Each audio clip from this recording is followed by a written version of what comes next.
U.S. President Donald Trump has renewed his tariff threats against Canada again. How should Prime Minister Mark Carney react? Well, joining me now for a deep dive into this is veteran pollster John Wright and Erin Morrison. And Erin used to be the head of comms for former NDP leader Jagmeet Singh.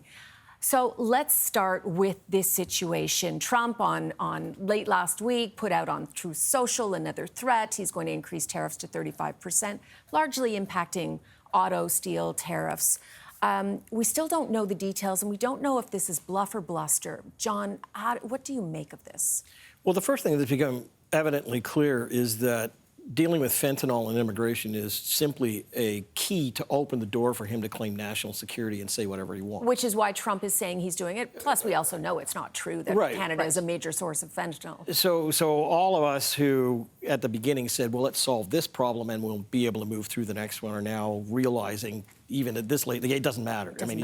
He's also decided to wield sanctions on other countries, including Brazil, if he just doesn't like the politics of what's going on there. So I think it's very unwieldy. The Prime Minister meeting with his cabinet and with the provincial premiers, the best thing you can do in this circumstance, I think, is to be calm, but it's managing the expectations of the Canadian public as well that really has to be taken into account.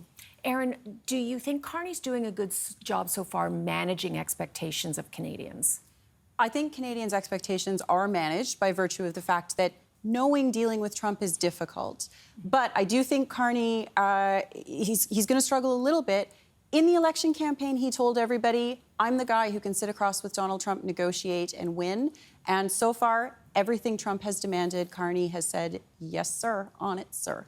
But is that the short game or the long game? Right. I mean, how does one play with Trump? I mean, I don't think anybody's really cracked the code to that at this point. No, globally, no one has cracked the code to this point. The question is Carney the guy who can crack the code? And does that start with going from 2% to 5% of GDP for military spending, getting rid of the digital services tax, all the things that Trump has demanded and Carney has immediately agreed to? Is that step one of a bigger plan, or is Carney just reacting as it happens? We don't know. Time will tell. Let's talk about the First Minister's meeting next week in Huntsville. Premier Doug Ford invited Carney to go, and he's holding his meeting with Cabinet, as you said, tomorrow, John. Can they accomplish anything? Or is it just a really good sort of, we are working on this, a good visual optic? Well, there's two things that are going on. One is the Trump situation, but the other thing is the barriers in Canada and some of the key issues that, even Alberta Premier Danielle Smith has raised about, pipelines and issues like that. We also have the federal government and the provincial government in Ontario with their C5, Bill 5. Those are the things that are going to make a big difference at that table to see whether or not things can get done. Right. Okay, let's talk about the political climate and the chess game that's in Ottawa. Carney is veering more to the middle. He's, from where Justin Trudeau had it, he's talking about 7.5% cuts, 15% cuts. That's a potential of a lot of layoffs of federal workers.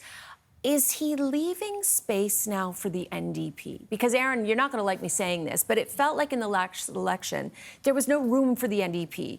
The Conservatives sort of took over Labour, and Carney took over the left, and the NDP had nowhere to go. Is this going to open up some room for the NDP to grow? Yeah, there's no doubt that the traditional coalition of the left, sort of progressive people and centre-left, progressive-minded people, no doubt they united behind Carney. Obviously, that's what happened on election night. Now, Carney, 7.5% cuts to all government services. His list of 7 priorities involves an awful lot of privatization. We could be looking at things like a lot more private participation in the healthcare system, for example. Does that leave room for the NDP on the left? Absolutely it does. There are progressive people who will feel let down or even like they were sold a little bit of a bill of goods. But, John, how are the NDP? I mean, they were left in the wilderness in the last election. Well, they were, and they've got a lot of credibility to gain back, and they have a new leader to select, and we'll see, how that happens. I would actually say that Carney's tacked not to the center, but to the right. If anything, he's carved away Poilievre's, venom on all of these issues, and he's, but he's also got an enormous amount of political capital at the moment. I mean, his own prime ministership, he's seen as, by 54% of the public as doing a good job, whereas Poilievre is down in the 20s. So he's got a lot of political capital, but the question remains, what are you going to do with that? I mean, it's one thing to say you're going to be able, put $9 billion more into defense, but where does it come from? We don't have a map for it. It's one thing to say you're going to cut.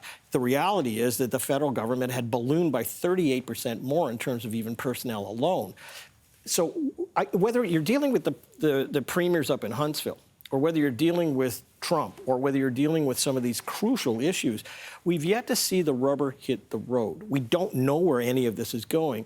The only thing is that between now and probably October, some of that rubber is going to have to hit the road, and we don't know where it's going to come from. Let's talk about Poilievre right now. Latest polls show that Carney is well above Poilievre in approval ratings.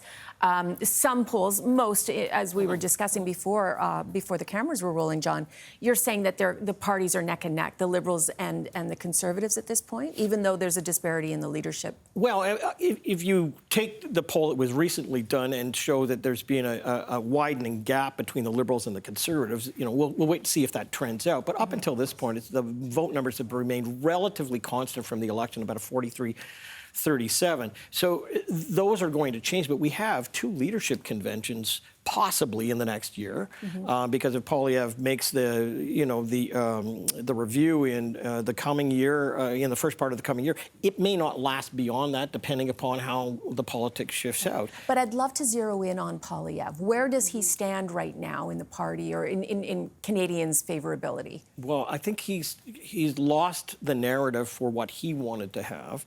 Number two, he's lost the party in many ways because he didn't win his seat, and he's having to come back in a very different way.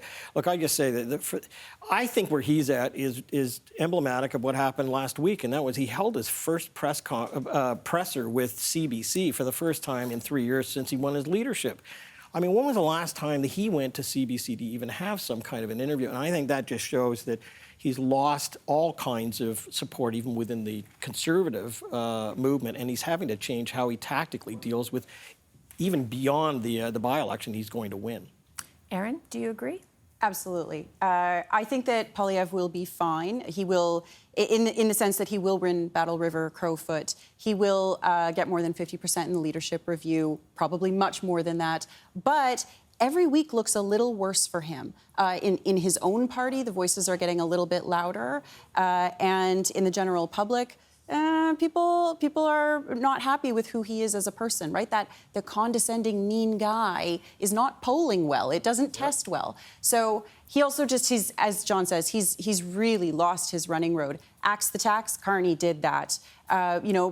Government's too big, let's cut it. Carney's doing that. What's left for Poilievre aside from a cowboy hat and some rhymes? Okay, well, that is the topic for many more future panel discussions. Thank you both very much for joining us today. Pleasure.